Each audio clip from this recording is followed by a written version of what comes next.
thought I'd make a quick video. I got the LT1 here. Now this is actually a LS1 intake. Pretty much bolted on. I had to fabricate like the tubing and stuff. I have a bigger mass air on it too. But I drove this car and my intake air temperatures are like sky high. Like I got stainless steel headers here, they tend to get pretty hot. The engine bay gets real hot, and this air filter, I thought it was like sucked through here, like get some nice cold air. My intake air temperatures are like 150 degrees, which is like really hot. It actually causes your, if you look in your tune, it'll actually make your engine retard the timing and stuff. So it's pretty much a really horrible design. So I'm not going to be using that anymore.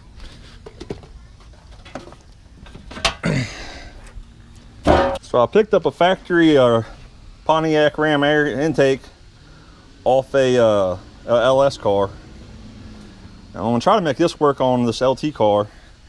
It's got this huge area down here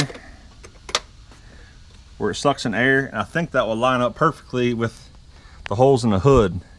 It doesn't get air anywhere in the back. It's all sealed off. It only comes from right here, and I think that's going to work out way better. But it looks like the LT cars are a little different on this piece here. It kind of steps up here, and this thing don't sit flat on it. So I think we got to do like some minor trimming. I'm hoping this whole thing clears my hood.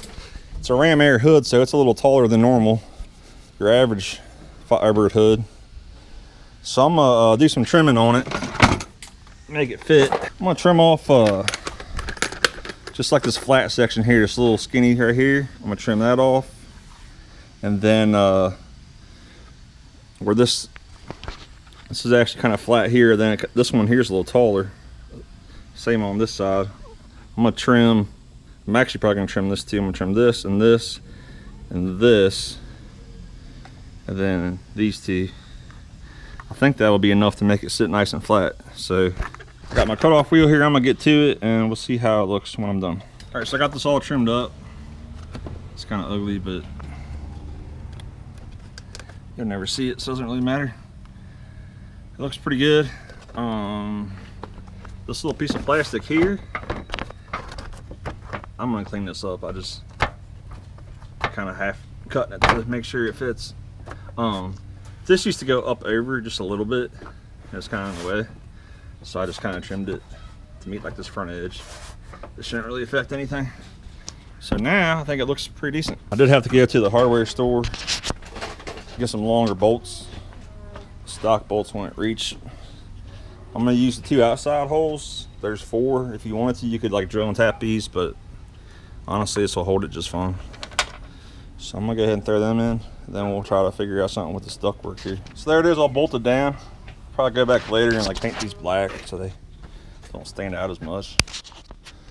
Yeah, it looks pretty good. Looks kind of factory. But now it's time for the moment of truth. Did I just cut this up for no reason and waste all my money, or will it clear my hood? Let's have a look.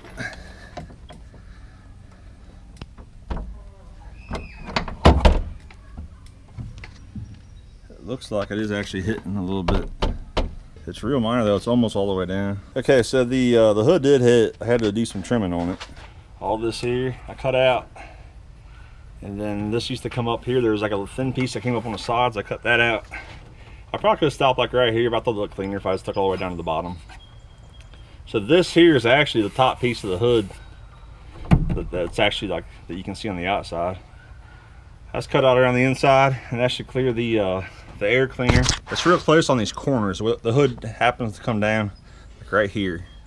If you see this little edge that runs along, I ground that off right here. It looks pretty clean. It does, I mean, it kind of looks like a mic can like that. Now it fits. My hood closes. Looks like the hood inlets kind of line up pretty decent with this opening right here.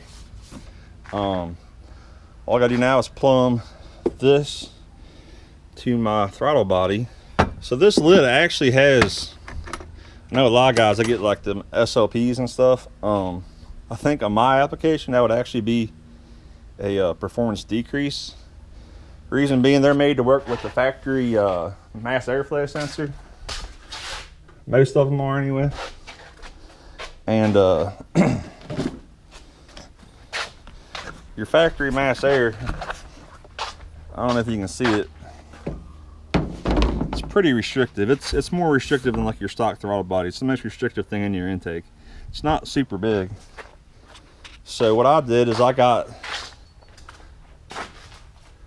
bought this I bought this little Spectre piece here. This is 4 inches. I smashed it some, so it kind of fits the shape of like the throttle body and the intake better.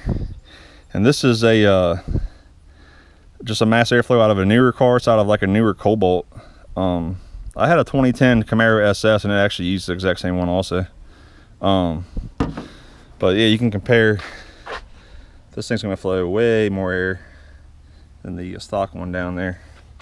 So like I said, this opening on this one's actually humongous. I tried to smash a 4-inch pipe and put it in there, but it wouldn't fit. It was too small. So I hopped on eBay. I got this aluminum. This is aluminum 4.5-inch diameter pipe. I cut a couple inches off of it, smashed it. It fits in there real nice. This is a 4.5 to 4-inch reducer. Same thing. I just found it on eBay.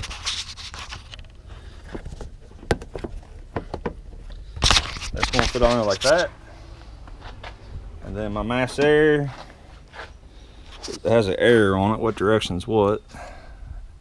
Air goes this way, so this should go like this.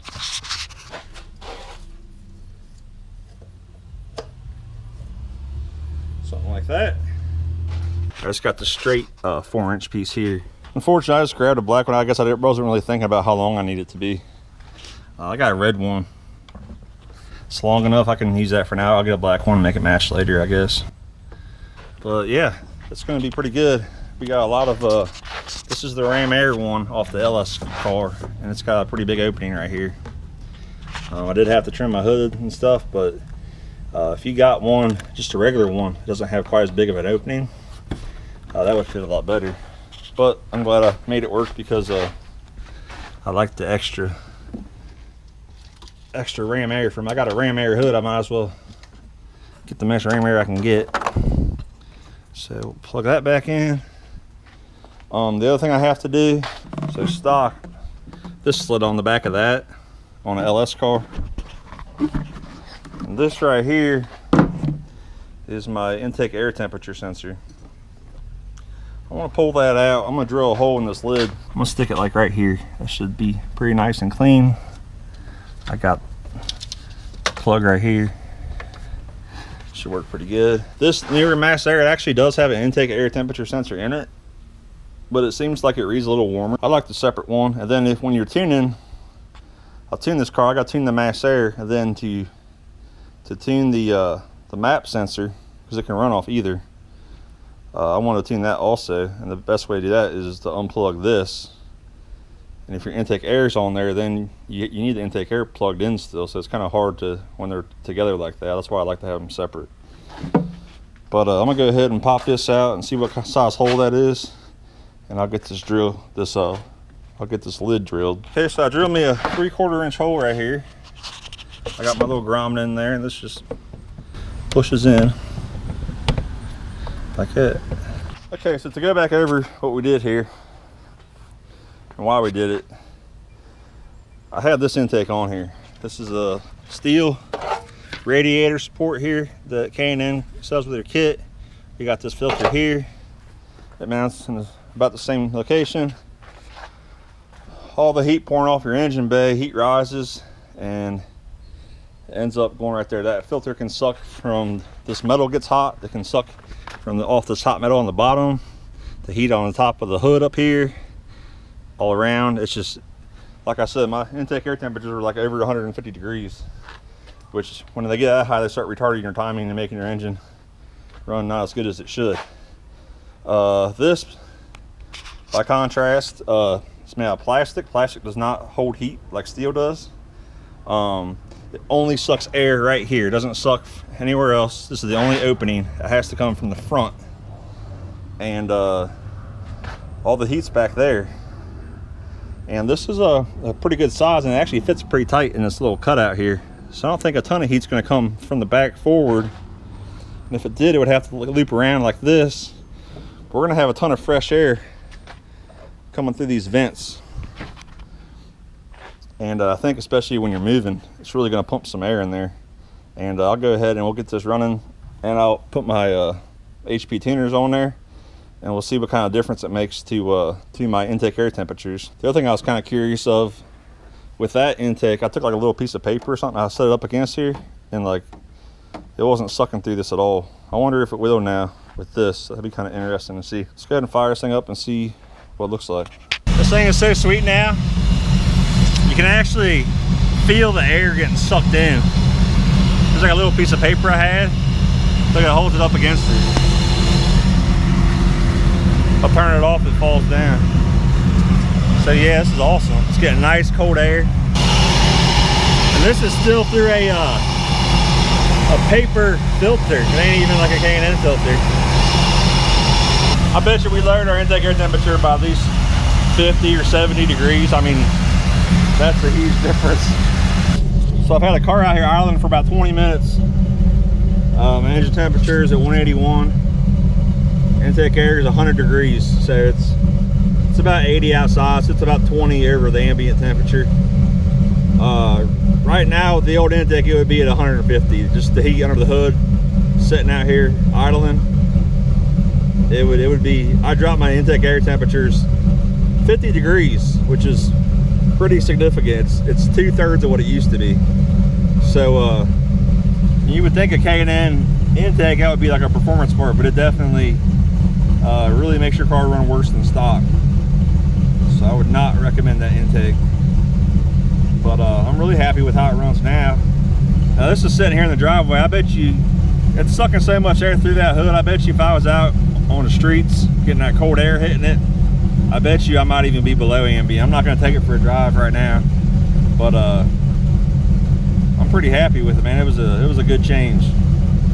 Just because it's a factory intake don't mean that it's not performance oriented. I might get a different filter for it that's a little bit more high flow, but yeah, I'm pretty happy. All right, guys. Well, thanks for watching, and I'll catch you guys next time.